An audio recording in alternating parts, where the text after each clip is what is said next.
aquilo que o Espírito de Deus deseja.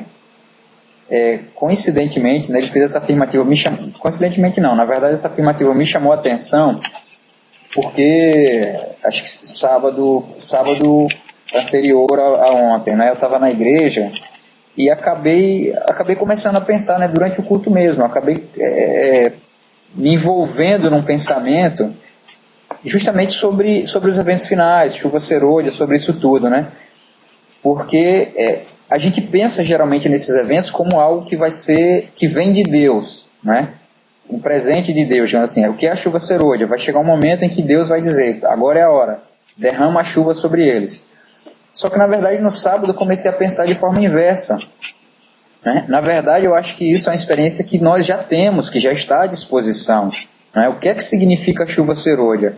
Significa, eu penso que isso aqui que foi falado, né? Viver, fazer e dizer exatamente o que o Espírito de Deus deseja. Então é uma experiência tão profunda com Deus, com o Espírito Santo, de ouvir, né? O tempo todo a voz dele e só falar e fazer aquilo que ele me orienta, né? E isso é uma experiência que já está disponível para mim hoje. Então eu acho que a gente tem meio que sido enganado, né, pensando assim, não, haverá um tempo que Deus fará algo especial por nós.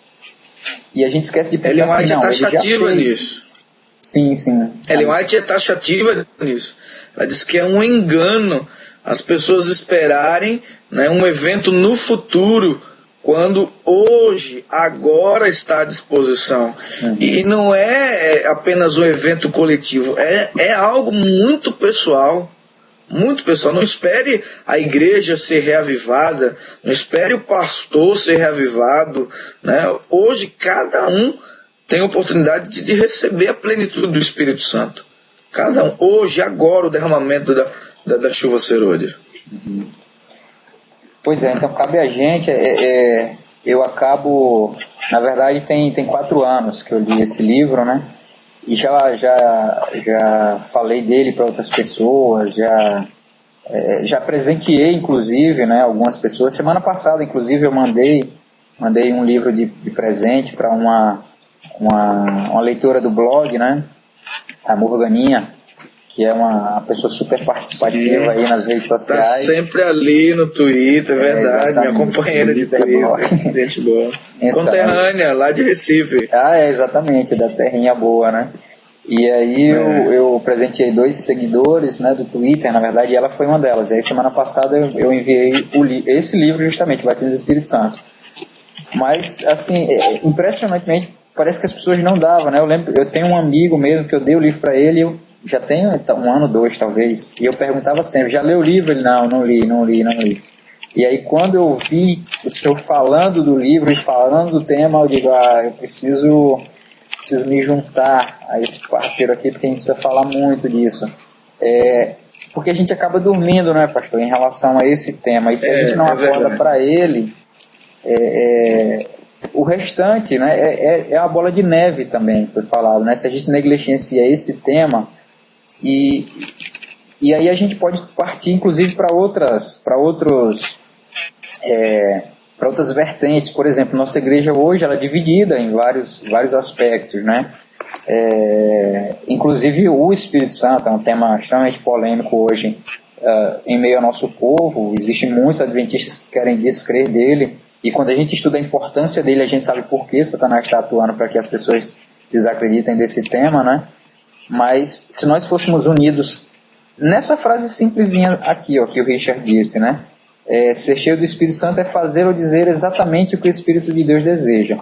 Se a gente buscasse essa experiência, nós seríamos um povo unido, né? Porque ia todo mundo ouvir da mesma fonte e falar a mesma linguagem. Então vamos fazer uma arrancada evangelística. Todo mundo volta a atenção para o Espírito Santo para receber a aprovação ou reprovação. Então, se ele guia, ele sabe onde é os lugares que existem pessoas que estão mais susceptíveis a ouvir a sua voz, ele sabe qual é o livro adequado, ele sabe todos os recursos, né? A gente tem isso bem claro na história de Filipe, né? Filipe e o eunuco.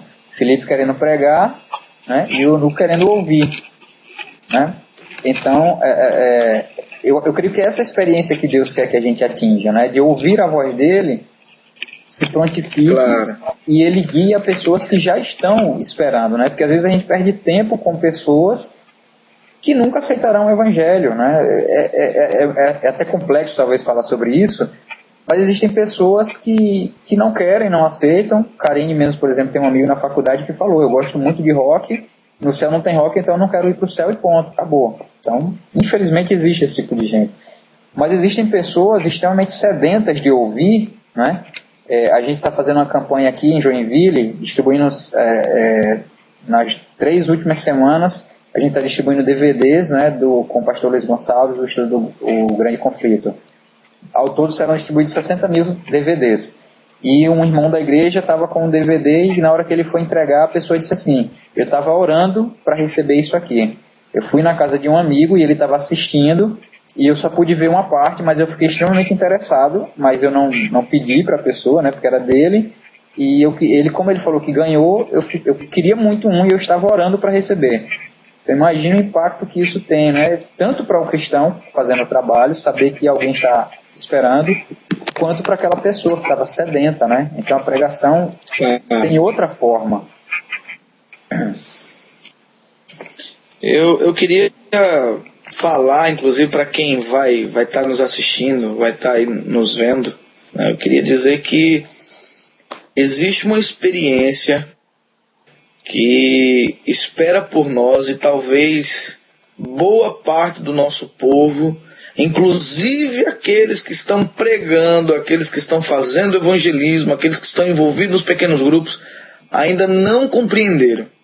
Existe uma experiência que foi vista a última vez no Pentecostes. Existe uma experiência espiritual que aconteceu a última vez lá com os discípulos. E é algo completamente extraordinário, né?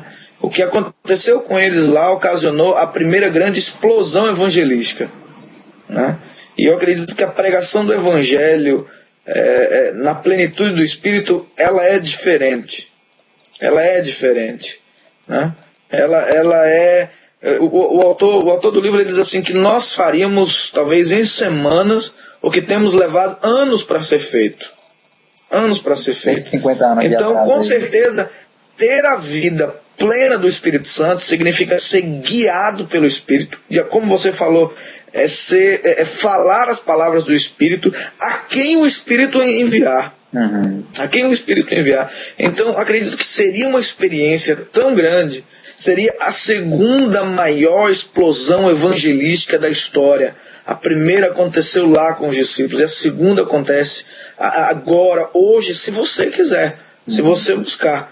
Então, o que acredito que seja a tônica desse vídeo, desse nosso encontro, primeiro, hoje é falar que existe uma experiência, que é o batismo do Espírito Santo, que não é línguas estranhas, que não é o dom de línguas, e sim a mudança, a transformação, sabe? É a morte do eu e o Espírito Santo assumindo a sua vida, levando você à pregação do Evangelho por todo mundo. Levando você no seu bairro, na sua escola, na sua igreja, na sua faculdade, onde quer que você esteja, levando você a uma experiência completamente diferente de qualquer outra que você tenha experimentado até hoje. Então existe algo tão grande, tão lindo, tão maravilhoso, que Deus espera. Deus é como se, eu imagino Deus com um balde ali, sabe, pronto para derramar, ansioso, já virando, esperando alguém pedir, esperando alguém clamar. E às vezes a gente tem se contentado com gotinhas, né? Às vezes uma semana de oração, um evangelismo, uma coisa ou outra, e obtemos um resultado, e às vezes estamos ali vibrantes. É claro, é importante, mas há algo tão maior, há algo tão mais especial, né, algo tão mais importante, que deve despertar em nós o desejo, a curiosidade, a vontade e a busca principalmente, né? A busca principalmente. Então acredito que nos próximos encontros, Marcos, a gente deve abordar como buscar o Espírito Santo, como buscar essa plenitude do Espírito Santo, né? Hoje é importante a gente salientar que existe essa experiência. Existe algo fantástico. É só você ler o livro de Atos, que é o Evangelho, né, do Espírito Santo, você estudá-lo e você vai compreender que existe uma experiência diferente do batismo, né, uma experiência diferente do dia da sua conversão, uma experiência diferente do dia que você conseguiu levar a primeira pessoa a Jesus, no dia que você pregou na igreja, no dia que você foi eleito ancião, foi eleito para algum cargo. Existe uma experiência que foi vivenciada, eu repito, a última vez no Pentecostes, está à nossa espera hoje. Está à nossa espera hoje. Ok, uma experiência profunda e extremamente gratificante, né, pastor? E principalmente, essa experiência não vai ser só para mim, né? É uma experiência que vai impactar o mundo, que vai salvar milhares de pessoas e principalmente que vai pôr fim à história do pecado na Terra, né? Que vai consumar a história do pecado e fazer com que a nova história inicie.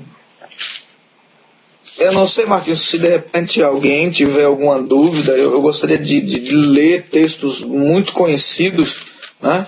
O primeiro deles são textos que, para mim, depois que eu despertei, depois que eu me sinto como tivesse acordado, o que não significa que eu esteja cheio do Espírito Santo, não. Eu reconheço que hoje ainda não alcancei a plenitude, mas é o meu alvo. Eu acordei para esta realidade da qual eu tanto preciso. Alguns textos da Bíblia passaram a fazer um outro sentido para mim. Passaram a fazer um outro sentido. O primeiro deles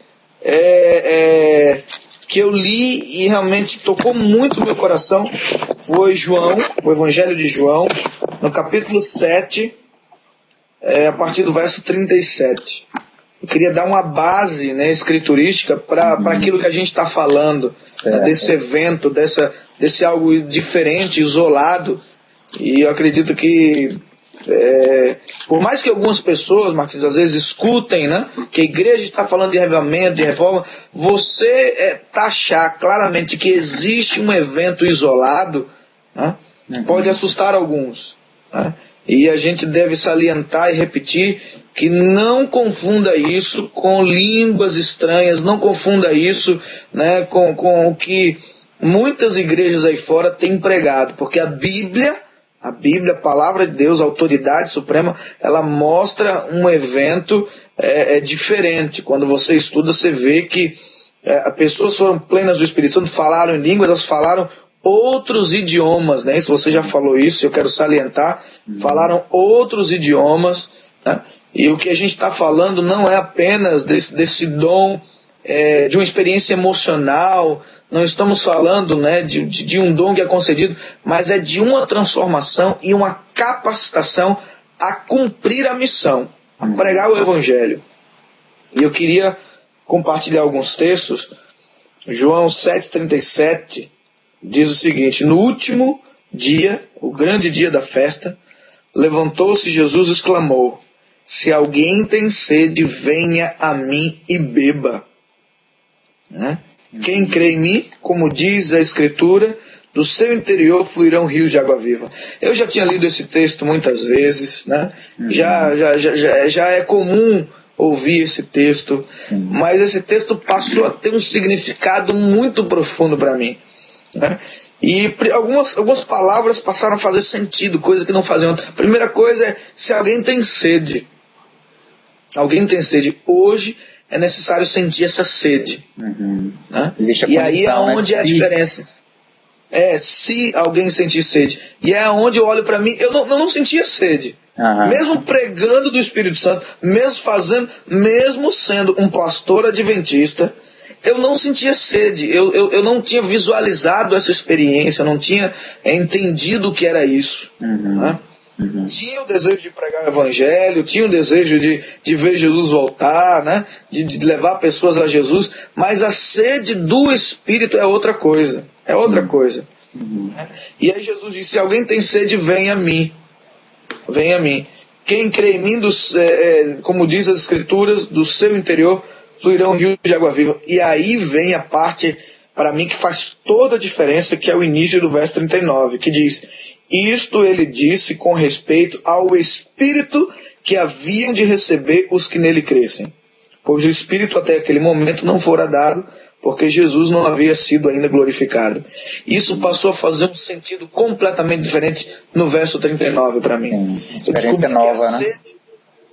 A sede é a sede do Espírito. Né? Quem tem sede, vem a mim. E aí isso denota a comunhão, né? A oração. Grupos de oração sendo formados na igreja.